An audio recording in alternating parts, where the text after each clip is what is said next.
Eye on the SEC is brought to you by Miller Eye Care and Optical, 694-2622. Not on CBS, but always worthy of the music. We bring in our friend from Gainesville, WRUF in Gainesville, knows the Gators as well as anyone you will find. Steve Russell joins us here on the new Sentinel Sports page.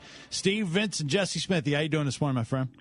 Guys, I'm great, and you know what? Isn't it fun that Florida-Tennessee means something again? This is great. No doubt about it. It is fantastic. All right, let's start.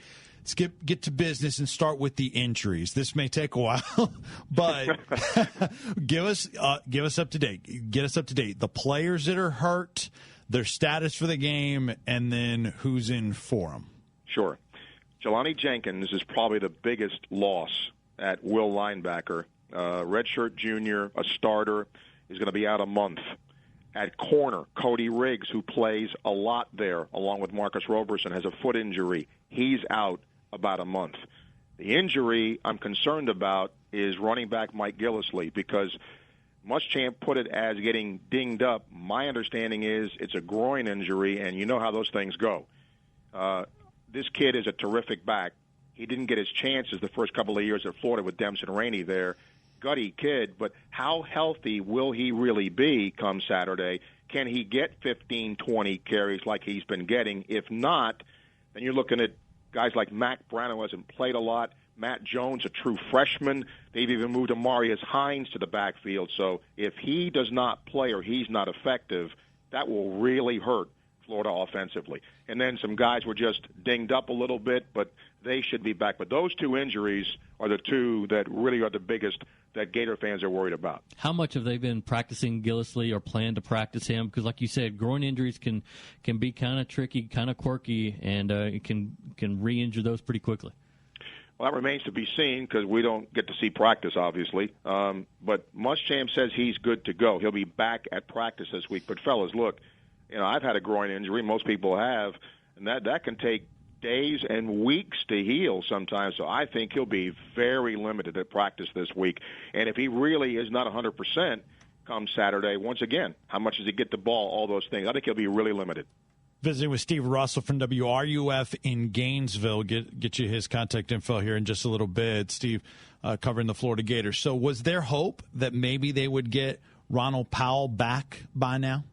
Yeah, I didn't mention him because he hasn't been playing, but his knee's been swelling up, and it's now unlikely he'll play at all. He was not going to be ready for this game, but the hope was he'd be ready to play sometime this year. But because his knee has swelled up, it looks like he's going to redshirt. And when you have a guy like Laurenti McCray, who's a senior, who's a pretty good player, but he doesn't have the dynamic Ronald Powell brings to that buck position when he's healthy. So Florida's had to play without him. They've learned to do that, but it's a blow because they thought they'd have him at least for a portion of the year. Steve, what's the sense around, I guess, the Florida fan base, maybe even the team? So many years they've come into Knoxville or Tennessee's come down to Gainesville, and there's just been a swagger about Florida where they've never really been too concerned about Tennessee because they've always won that game. Is there a sense of vulnerability down there now? Guys, don't get me started on the fan base here because I just don't understand what's happened to it. This has become one of the most fickle fan bases, not only in the SEC but in the entire country. You go on the road and you beat Texas A&M in a league game. All that atmosphere. Now, is A&M, a great team? No. But Florida made great defensive adjustments in the second half and won a road SEC game, which is not easy to do. And all week long it's been, well, Florida won that game, but. Well, there's no but when you win a road league game. So, yeah, there is certainly vulnerability here, especially with some of the numbers Tennessee's put up now. Not the greatest competition, but look, any team, fellas, to me, that can pitch it and catch it is dangerous. And certainly Tyler Bray's been pitching it, and Justin Hunter's been catching it, and this is a good football team, a much improved Tennessee team, I think, from a year ago. Steve Russell from WRUF in Gainesville joining us. What has Will Muschamp said about Tyler Bray and that offense, and how concerned do you feel like they are in having to adjust to a much different offense than what they saw a week ago against Texas A&M? That's a great point, and I think it's going to be an entirely different defensive game plan for Florida. Remember, Manziel was a redshirt freshman who had not really played, and he's a guy that was a runner. And so if you're Florida, you saw what happened in the first half. They over-pursued. They tried getting to the quarterback. It gave a good runner running lanes. They shut them off. They couldn't do anything. Well, now you have a guy that's not going to run in Bray. He's a pocket passer.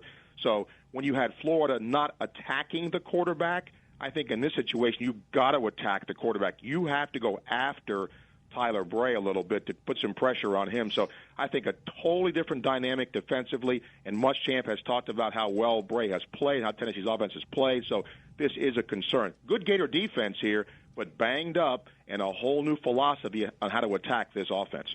How much has been spoken about Cordero Patterson, Tennessee's wide receiver from that they got from JUCO? You know, he's been overlooked a little bit because of Hunter, and you guys know he's put up incredible numbers and has been a terrific addition to this team, not only catching it, but, being able to run it and do some of the things he does. So, it's not just Hunter. It's not just Bray. He adds a dimension. What Tennessee doesn't have this year is the, Arian Foster, the kind of dynamic running back we've seen Tennessee have. But, fellas, I like the offense Tennessee's got. And this game is going to be huge for both programs. This is one of those signature games. Last week you went on the road for Florida. If they can win 2 road games, that's huge in this league. And for Tennessee, you guys know, it's been a while. Derek Dooley's been on the hot seat. You win a home game like this, you beat Florida for the first time in 7 or 8 years, that's a big accomplishment. Steve Russell from WRUF in Gainesville, at Steve Russell 850, joining us here on the new Sentinel sports page. Vince Ferrara along with Jesse Smithey previewing the Florida Gators. What have you seen from Jeff Driscoll to this point, and how much do you think he has an ability to maybe do some things that he hadn't been able to do in the air for Florida? Well, I could probably spend 20 minutes talking about that, but yeah, the coaches picked him to be the starting quarterback because of his mobility and the fact that he can do some things with his feet and his arm. Now, he holds the ball much too long, 8 sacks last week, a lot of that because Driscoll either held the ball too long, trying to make a play, or was out of the pocket and didn't throw the ball away. He will have to learn to do that. When you're in high school, you make those plays. In the SEC, not so fast, my friend. You don't. He'll have to learn to throw it out of bounds and take another down and go play again.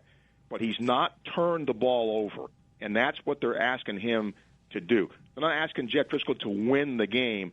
Just don't lose it. The trouble is they don't have anybody dynamic anymore. You just don't see great receivers out there. You see a darn good tight end in Jordan Reed and a very good running back in Gillislee and a better offensive line.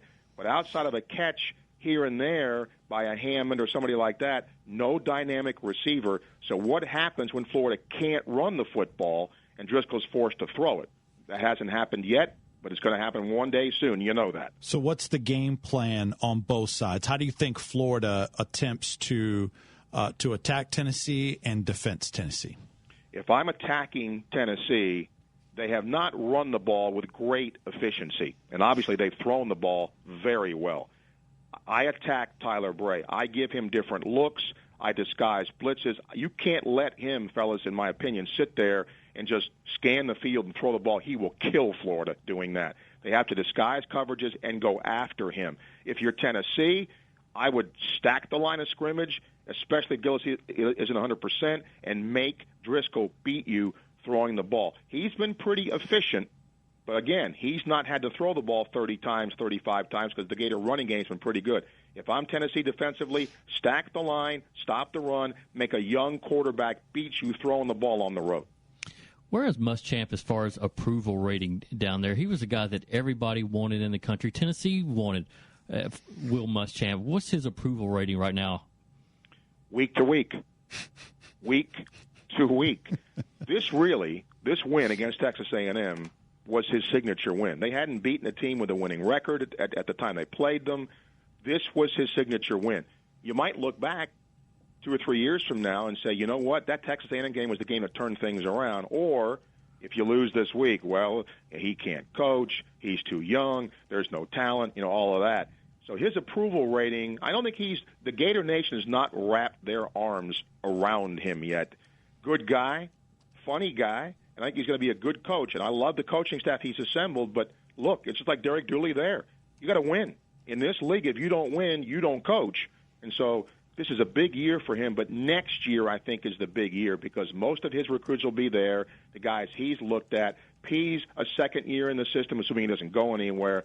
But not yet. Muschamp for some is okay, but I think for the vast majority of Gator fans, wait and see. And speaking of that Texas A&M game, did you get a chance to go over there and just kind of describe the atmosphere for maybe people in the SEC who've never been there? I didn't get a chance to go there, but I've actually been there before, and it's hard to describe. And what I get goosebumps at is when the military guys, the cadets come out. That is, and believe me when I tell you this, that place does sway. When you're in the press box, the whole place sways, and you're on like a sinking ship.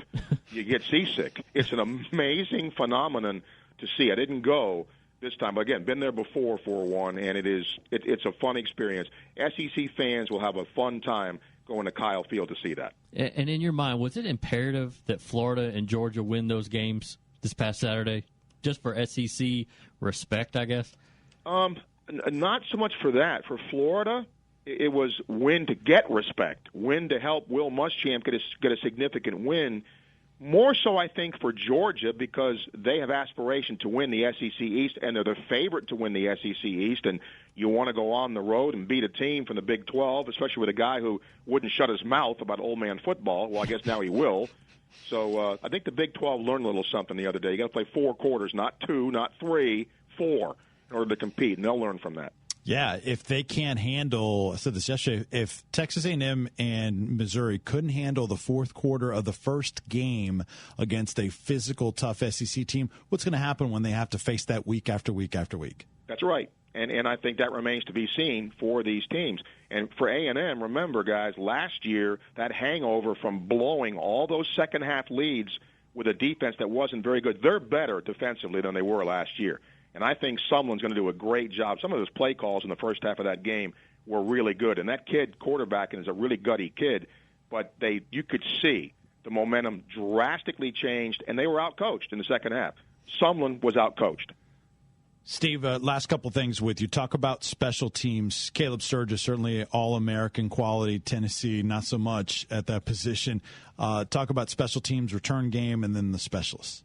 Well, you mentioned it. Sturgis is one of the best kickers in the country. Clutch can make it, 55, 56 yards in with great accuracy. Kyle Christie, Florida's punter, did an excellent job against Texas A&M. Flipped the field a couple of times with some really good punts. He was inconsistent last year, but he's been much better this year. And the return game, look, the way the new rules are now, that all goes out the window with everything because teams are kicking it in the end zone. DeBose obviously is a weapon if he gets the ball, but A&M last week just took him out. They didn't kick it to him, anything. So if I'm Tennessee, I don't kick it to DeBose either because he is a definite threat on kickoffs when he gets the ball. And you mentioned some of the backups at running back if Gillislee can't go or isn't effective. Who steps in for Cody Riggs? Who steps in for Jelani Jenkins? Well, the good thing for Florida at corner is it's one of the deepest positions on the team. They had 4 guys, Jalen Watkins, Lucius Purifoy, Marcus Roberson, Cody Riggs, who were all battling at corner to be the starter. So Roberson was the starter, and Watkins is the other starter at corner. So you'll have a combination of guys like Valdez Showers, Purifoy, that will play at corner, and in the nickel and dime packages. So that's a good position. Linebacker, however, another story. But the kid replacing Jenkins is a freshman, Antonio Morrison, wears number 12. I think he has a terrific future, fellas. He's a dynamic player already. Michael Taylor is a redshirt sophomore that backs up Bostic. He plays a lot. The drop-off, in my opinion, is not as bad as it could be, but there is precious little depth behind him. If Morrison went down, that's trouble.